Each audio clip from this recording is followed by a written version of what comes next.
allocation. Reuters reported on January 15th that this recovery was driven mainly by government spending and household consumption. However, the structural issue remains unresolved.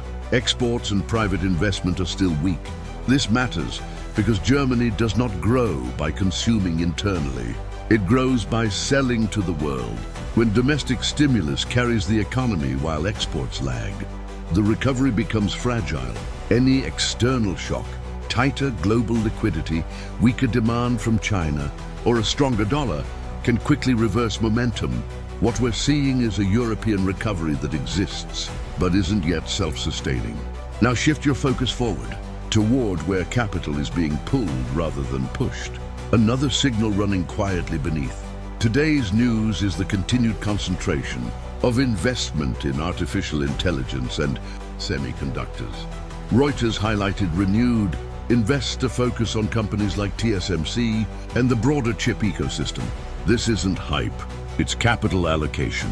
Semiconductor manufacturing requires massive investment, long timelines, geopolitical stability, and government support. As money flows into this sector, it is being redirected away from traditional manufacturing, emerging markets, and even parts of Europe. At the same time, governments are tying chip production to national security, forcing companies to rethink supply chains, locations, and trade relationships. Capital is becoming less global and more strategic. When you connect these signals, the picture becomes clear. The global system is under pressure because capital is clustering rather than circulating. Monetary policy remains restrictive longer than expected.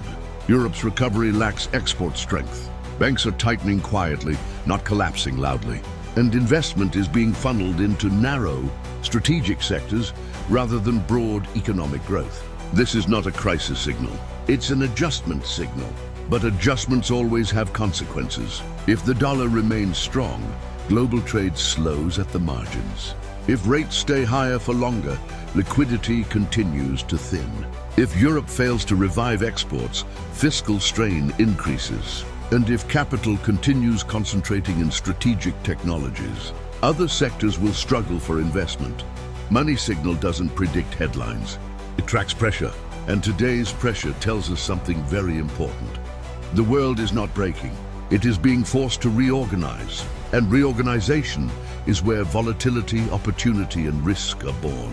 If you want to keep tracking where the pressure is building before it becomes obvious, subscribe, share this analysis, and stay with us. We'll keep following the money.